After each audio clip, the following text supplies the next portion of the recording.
Bom dia, irmãos. Hoje nós estaremos dando início à nossa lição número 3, a fé e as obras.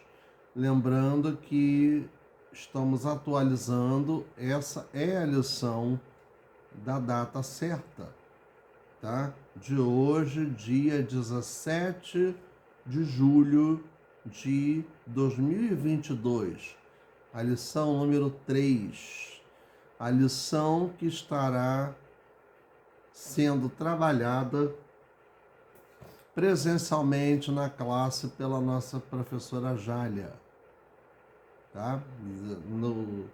A 1 e a 2 já gravadas, depois já aconteceram na aula de forma presencial. Inclusive eu estive também presente, estivemos dando essa aula de forma conjunta.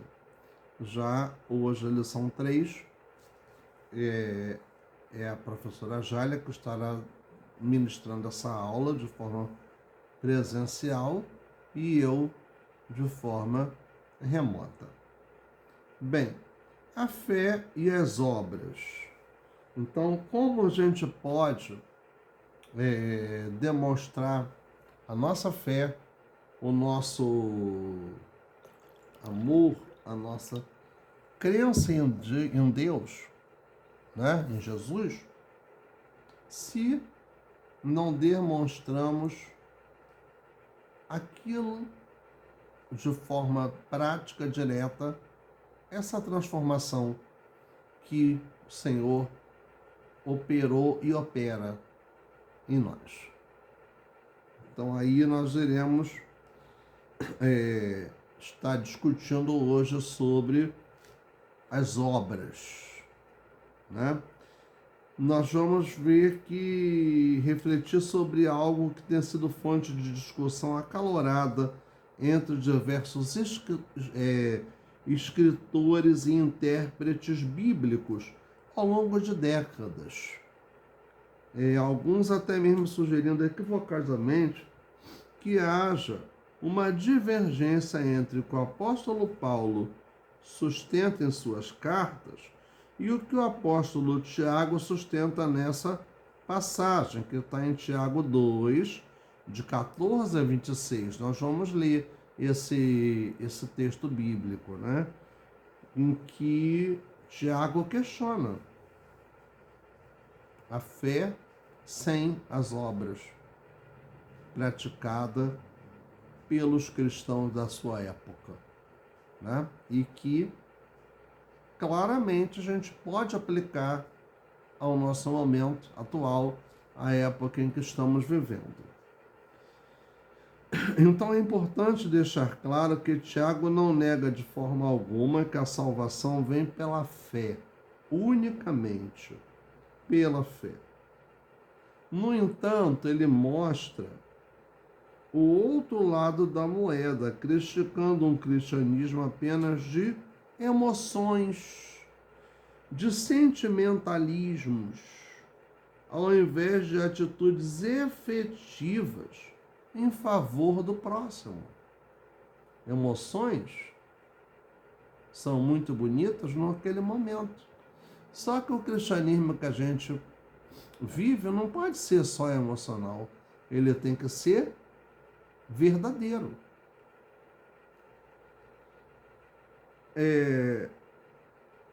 Emoções, sentimentalismo, ao invés de atitudes efetivas em favor do próximo. A fé salvífica é dinâmica, é fruto da vivência e da palavra. Assim, o tipo de fé que Tiago nos ensina é aquela que definiu da seguinte forma: fé não é crer apesar das evidências, mas obedecer apesar das consequências. Isso sim é fé. Né? Que nos diz lá em Hebreus? O firme fundamento das coisas que se esperam e que não se veem é a fé. E essa fé precisa ser vivida. Nós vamos orar pedindo o direcionamento de Deus para essa lição número 3 e estaremos fazendo a leitura na carta de Tiago, capítulo 2, de 14 até 26. Oremos. Ó Pai querido, muito obrigado pelo teu poder, pela tua direção, Senhor. Dá-nos a tua unção sobre a aula que estaremos agora aqui ministrando e que o teu Espírito possa usar-me como teu instrumento, Senhor Deus, e que possamos crescer, ó Deus, grandemente na tua graça, no teu conhecimento. Seja conosco, ó Deus, dirige-nos e orienta-nos, Senhor Deus, em nome de Jesus. Amém. Tiago 2, de 14 a 26. O que nos diz aqui a palavra do nosso Deus? Meus irmãos, que aproveita-se alguém disser que tem fé e não tiver as obras, porventura a fé pode salvá-lo? E se o irmão ou a irmã estiverem nus e tiverem falta de mantimento cotidiano, e algum de vós lhes disser: ide em paz, aquentai-vos e fartai-vos, e lhes não derdes as coisas necessárias para o corpo, que proveito virá daí? Assim também a fé, se não tiver as obras, é morta em si mesma. Mas dirá alguém: tu tens a fé e eu tenho as obras. Mostra-me a tua fé sem as tuas obras, e eu te mostrarei a minha fé pelas minhas obras. Tu crês que há um só Deus? Fazes bem. Também os demônios o creem e estremecem. Creem, estremecem, mas não o seguem. Eis a diferença. Mas ao homem vão, queres tu saber que a fé sem obras é morta? Porventura o nosso pai Abraão não foi justificado pelas obras, quando ofereceu sobre o altar o seu filho Isaque? Bem vês que a fé cooperou com as suas obras, e que, pelas obras, a fé foi aperfeiçoada. E cumpriu-se a Escritura que diz: e creu Abraão em Deus, e foi-lhe isso imputado como justiça, e foi chamado o amigo de Deus. Vedes então que o homem é justificado pelas obras, e não somente pela fé. E de igual modo, Raabe, a meretriz, não foi também justificada pelas obras, quando recolheu os emissários e os despediu por outro caminho, os espias de Josué, né? Porque assim como o corpo sem o espírito está morto, assim também a fé sem obras é morta. Então vejamos, a fé morta, que está nos versículos 14 a 17. A fé morta seria um tipo de fé falsa e inútil. Analogamente ou comparadamente, assim como produtos de grandes marcas sofrem com a falsificação do que produzem, mesmo que a falsificação seja a mais bem feita, ainda assim será algo falso. Se você compra um produto falso e sabe que ele é falso, não pode querer esperar que tenha a mesma qualidade que um produto verdadeiro. Que às vezes até o verdadeiro também falha, que fará o que é falso. Então, do mesmo modo, aqueles que têm a fé morta falam muito e agem pouco.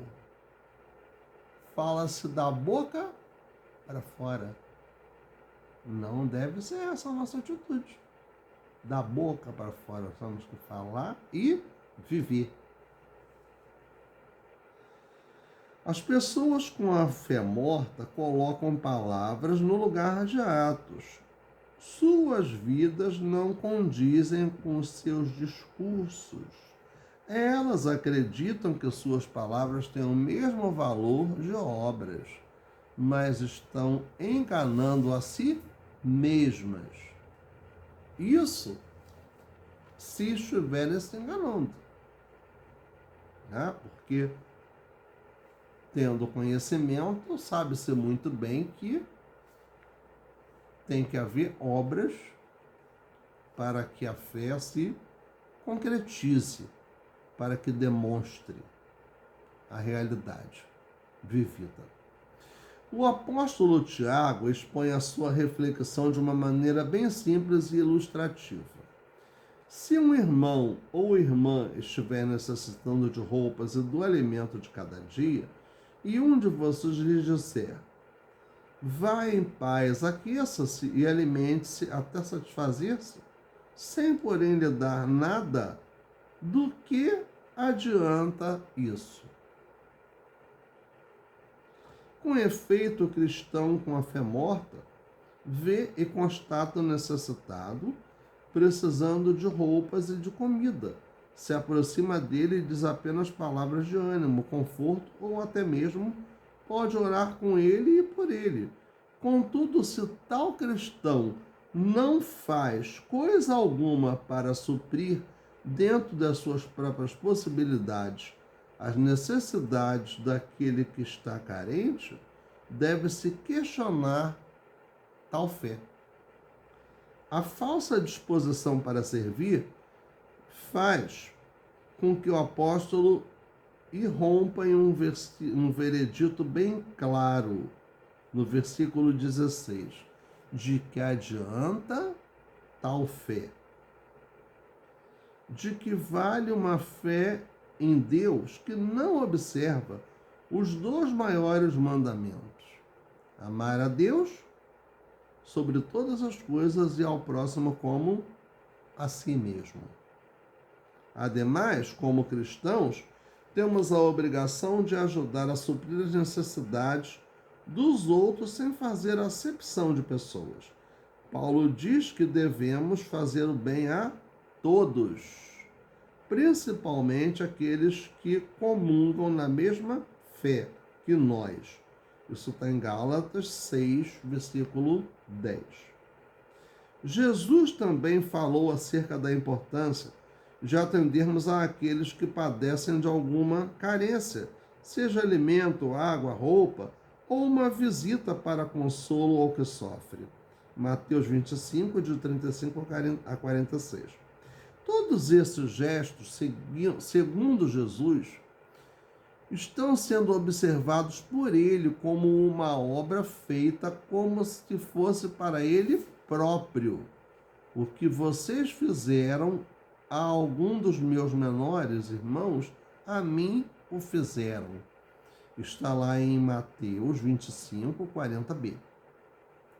O apóstolo João destaca o imperativo das boas obras. Se alguém tiver recursos materiais e vendo seu irmão em necessidade não se compadecer dele, como pode permanecer nele e o amor de Deus nele? Filhinhos, não amemos de palavra nem de boca, mas em ação e em verdade. 1 João 3, 17 e 18. Portanto, a pergunta feita pelo apóstolo Tiago, no verso 14, precisa ser bem entendida. Por acaso esse tipo de fé salvá-lo? Poderia acaso esse tipo de fé salvá-lo? Fica claro, então, que o apóstolo não está atrelando a salvação às obras, mas sim ao fato daquele que diz ter fé, mas ela nunca é vista na sua prática cotidiana. Assim, qualquer declaração de fé que não seja demonstrada em mudança de vida e em boas obras é uma fé falsa, morta e inútil. Então a gente tem que ter as obras? Sim, é necessário. No segundo item dessa lição nos diz a fé demonstrada pelas obras. Então a fé morta, a fé sem as obras. A fé demonstrada pelas obras. Obras que são feitas, sim, que é o quê? Que essas obras representam? O nosso testemunho perante as pessoas, perante aqueles com os quais nós convivemos, que vai mostrar quem nós somos, de verdade. Então nós vemos aí, de 18 a 20, Tiago 2, de 18 a 20. Destaques não são as obras que produzem fé ou favor de Deus. Não obstante, dos versos 18 até o verso 20, há uma declaração surpreendente. Até os demônios creem e se estremecem diante de Deus. O uso dessa ilustração é uma declaração surpreendente e chocante aos cristãos indecisos. Alguns ficam estarrecidos ao saber que os demônios têm fé. Como assim? Eles creem? Sim. Acreditam veementemente na existência de Deus, não são ateus nem agnósticos. Porém, não praticam a palavra, não obedecem, né? Então, creem ainda na divindade de Cristo, mas adoram a Cristo? Não. Eis a questão. O Novo Testamento testemunha que, ao se depararem com Cristo aqui na terra, deram testemunho de sua filiação. Marcos 3, 11 e 12. Também creem na existência de um lugar de castigo, que está em Lucas 8, 31, e reconhecem Jesus Cristo como juiz. Marcos 5, de 1 a 13. Sujeitam-se ao poder de sua palavra.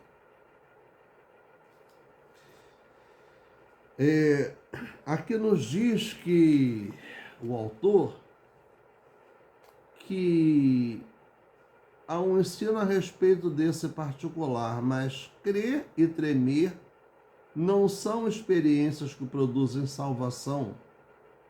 Uma pessoa pode ser esclarecida em sua mente e até ser tocada em seu coração e ainda assim perder-se para sempre. Não viver, não seguir os ensinamentos de Jesus. A verdadeira fé salvadora envolve algo mais que pode ser visto e reconhecido: uma vida transformada. Mostra-me essa tua fé sem as obras, desafiou Tiago, e eu, com as obras, te mostrarei a minha fé. Tiago 2, 18. Como é possível uma pessoa mostrar sua fé sem as obras? É óbvio que uma pessoa morta não pode fazer qualquer coisa. O morto fisicamente é incapaz de se movimentar, reclamar, falar. O morto espiritual não pode, da mesma forma, realizar qualquer obra de fé. A Bíblia Sagrada nos diz: porque somos criação de Deus, realizada em Cristo Jesus, para fazermos boas obras, as quais Deus preparou de antemão para que nós as praticássemos. Isso está em Efésios 2, versículo 10. Na expressão criação de Deus, a palavra para criação é poema, que significa trabalho feito, uma palavra de origem grega. Obra pronta, de onde vem a nossa palavra poema, o que mostra que Cristo completou sua obra em nós, para que sejamos plenos na realização de obras plenas de fé. O cristão tem fé em Cristo e vive para Cristo. Recebe a vida e nesta vida recebe a vida e revela a vida. Sua fé não pode ser inoperante. Versículo 20. Estéril ou inativa.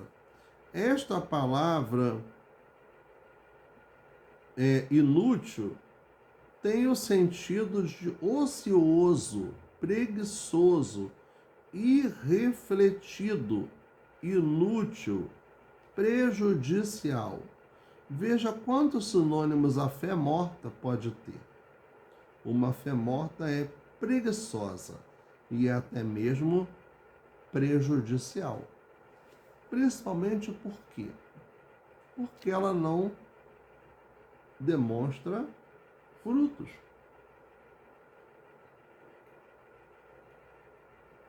Porque ela não tem vida na sua essência.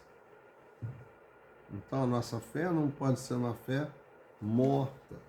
Ela precisa ser uma fé viva.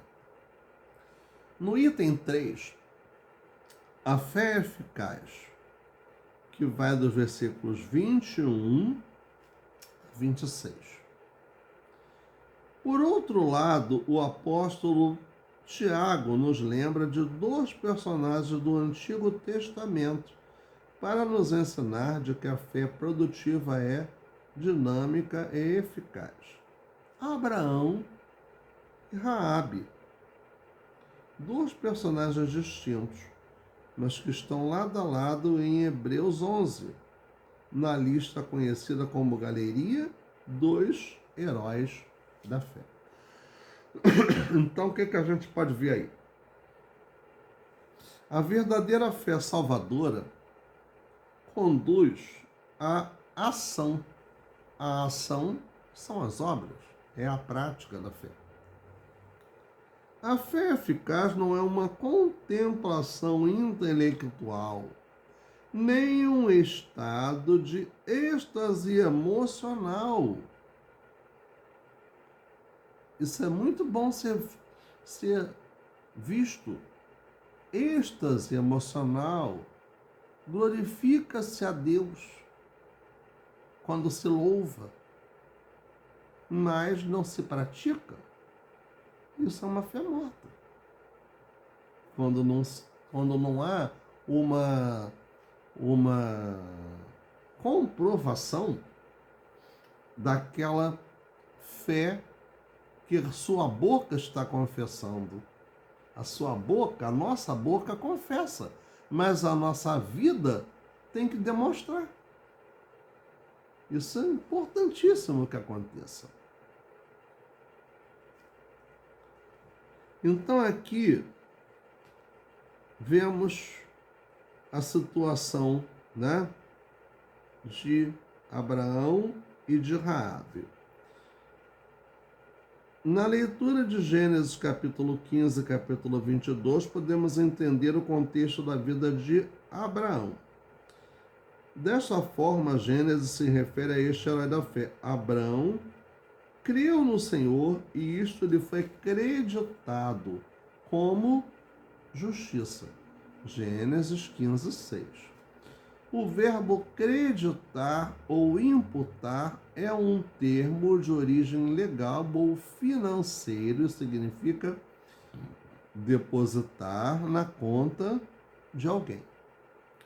Uma vez que Abraão era um homem pecador, estava em débito para com Deus.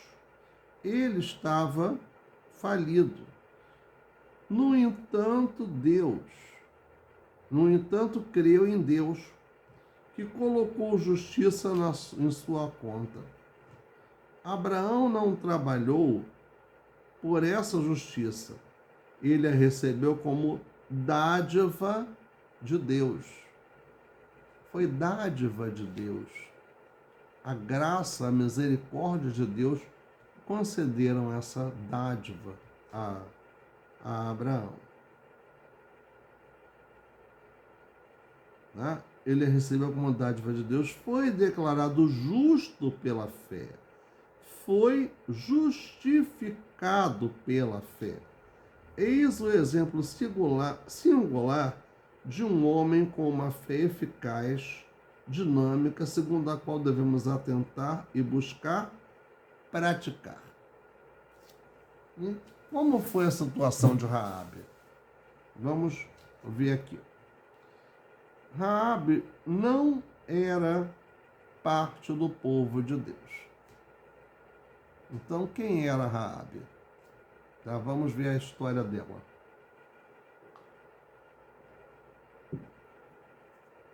Raabe era uma prostituta.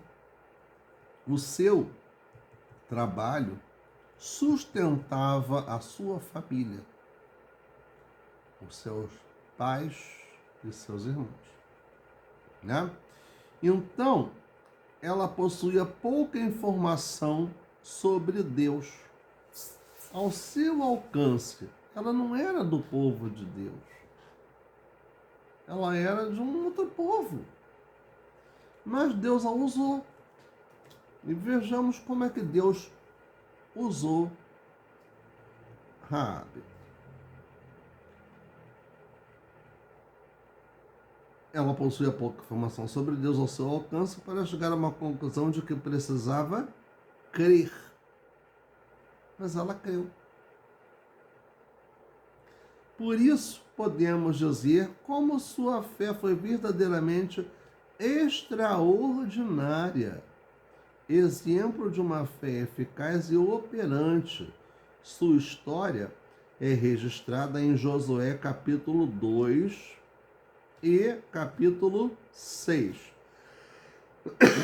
Israel estava se preparando para conquistar a cidade de Jericó. O líder Josué enviou espias até a cidade para explorar o território, para conhecer o território. Os espias enviados encontraram Raabe, uma meretriz, uma prostituta, que os protegeu e que declarou crer naquilo que Deus havia dito e naquilo que ele faria. Ao partir, os espias prometeram preservar Raabe e sua família quando a cidade fosse tomada. E cumpriram essa promessa. Os espias de Josué não se relacionaram, não tiveram relações íntimas com Raabe. Ela os abrigou. Deus a usou nesse sentido. Ela abrigou esses espias de Josué. Ela os protegeu porque ela estava sendo ali explorada na cidade de Jericó. Ela não estava satisfeita com aquela vida que ela tinha, que ela levava. Ela queria melhorar, ela queria mudar. Deus já tocava na vida dela. Ela foi um instrumento usado por Deus para abençoar o povo de Deus e de muita importância para que conseguissem conquistar a cidade de Jericó.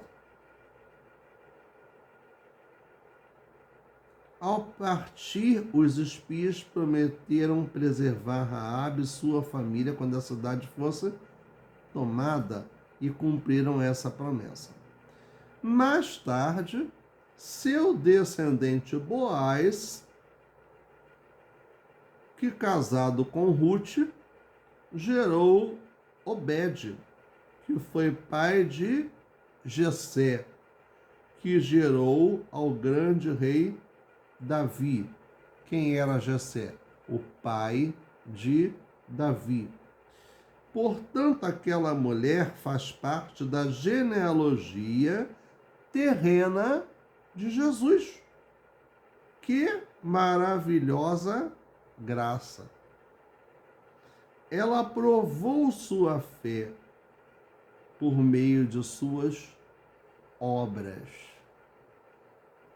Mas uma fé dinâmica e eficaz, mais intensidade, tá? Acrescenta-se. Mais uma fé dinâmica e eficaz que transforma a vida e se põe a trabalhar para Deus. Raabe se tornou um instrumento nas mãos do Senhor. Então vemos a importância do que ela fez ali.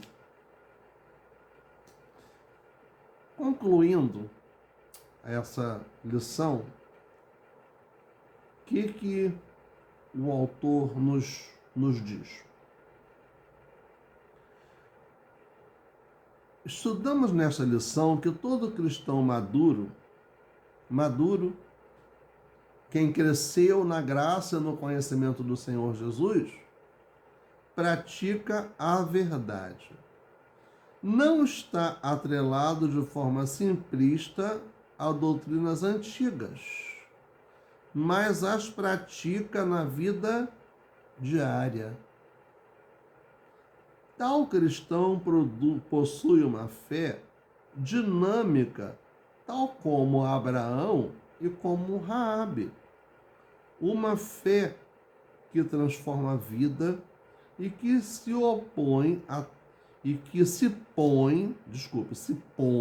disponibiliza a trabalhar para Deus. É esta fé que precisamos exercitar. Uma fé produtiva, influenciadora e transformadora. É a fé que Deus quer que a gente pratique. Para pensar e agir, nos diz o seguinte, no item 1. Você percebe a relevância de uma fé operante, a qual frutifique? No segundo, como você tem demonstrado sua fé em Deus? Por meio de ações concretas de obras de fé? No item 3, o que você pode fazer para ter uma fé produtiva, tanto na sua vida pessoal, como na vida coletiva da igreja a qual você pertence. É muito importante a gente refletir sobre isso, sobre as nossas obras, né? Que precisam estar em consonância, em acordo com a nossa fé. Que o Senhor nos dê muita sabedoria, nos capacite, nos dê força para que as nossas obras sejam uma comprovação do nosso compromisso com Deus, de uma fé verdadeira, de uma fé prática, de uma fé que se concretiza em boas obras. Porque nós não praticamos boas obras para sermos salvos, mas devemos praticar as boas obras porque nós somos salvos. Não é para sermos, mas é porque nós somos. É uma comprovação da nossa vida cristã, essas boas obras. Senhor nosso Deus, muito obrigado pela tua palavra, muito obrigado pela tua direção. Seja conosco, Senhor Deus. Dá-nos a cada dia devida sabedoria, guarda-nos debaixo da tua poderosa mão. Abençoa, ó Deus, todos quantos estiveram e estiverem vendo e ouvindo esse estudo, Senhor Deus. Que possamos crescer, Senhor Deus. A cada dia nos sustenta para vivermos segundo a tua vontade, Senhor. Opera em nós, em nossa vida, Senhor. Dá-nos a tua direção. Tem misericórdia do nosso país. Tem misericórdia, Senhor, do povo brasileiro. Abre portas para todos que precisam. Seja com todos aqueles que precisam da unção da cura, Senhor Deus. Toma-nos em tuas mãos. Abençoa-nos grandemente, ó Deus. Em nome de Jesus. Amém.